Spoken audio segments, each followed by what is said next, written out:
case. They have no evidence that the Ukrainians ever knew that this aid was withheld. So they're literally trying to prosecute an impeachment against the president for a shakedown when the alleged people being shook down, one, said they felt no pressure, and two, did not even know it was happening. And so then time and again, you heard them in debate, in press conferences, in the whole circus show that's going on here say, well, we've got this testimony from Gordon Sondland. We all remember Gordon Sondland wandering his way to an escalator with this guy who speaks English as a second language, and Gordon says, well, maybe I said something to him about this. Well, I mean, that was the whole deal for them. And then, I mean, you talk about embarrassing. The same day that they introduced their articles of impeachment that we knew they were going to introduce one way or another the moment they took the majority, it comes out that Yermak denies the whole thing. So show me the Ukrainian that was pressured. Show me the Ukrainian that knew that any of this was tied to any conditionality. There's no conditionality in the call, and so it's quite easy to answer Ms. Jayapal, the gentlelady from Washington's question. Very easy.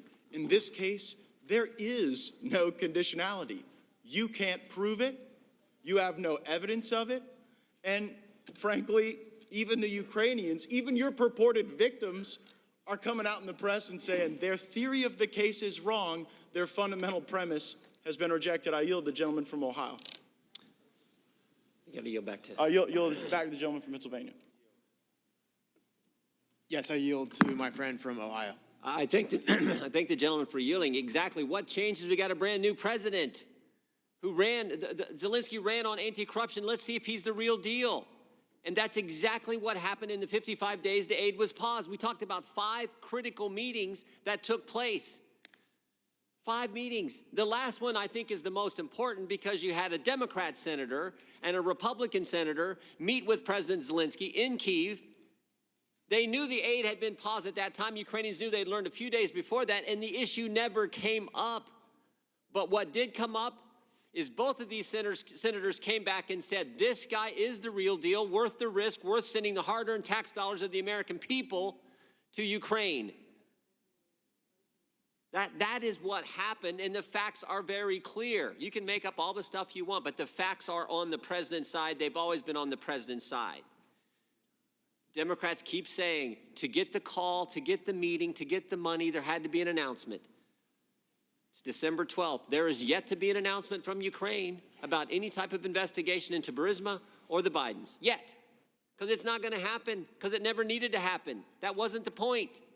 But they got the call July 25th. They got the meeting September 25th. And they got the money September 11th. The other thing I want to point out. I don't know how many times I've heard this. The Democrats talk about this one sentence the president said in the now famous call transcript with President Zelensky. I would like you to do us a favor, though. The Democrats don't read the plain language. In fact, your star professor witness who was here last week, she talked about this being the royal we. She read the sentence the way you guys always try to portray the sentence. She said it was, I would like you to do me a favor, though. That's not what it says. It says, I would like you to do us a favor, though, because, and guess what the next 2 words are? Guess what the next 2 words are? Because our country, not because I. President doesn't say, I would like you to do me a favor, though, because I've been through a lot. He doesn't say that.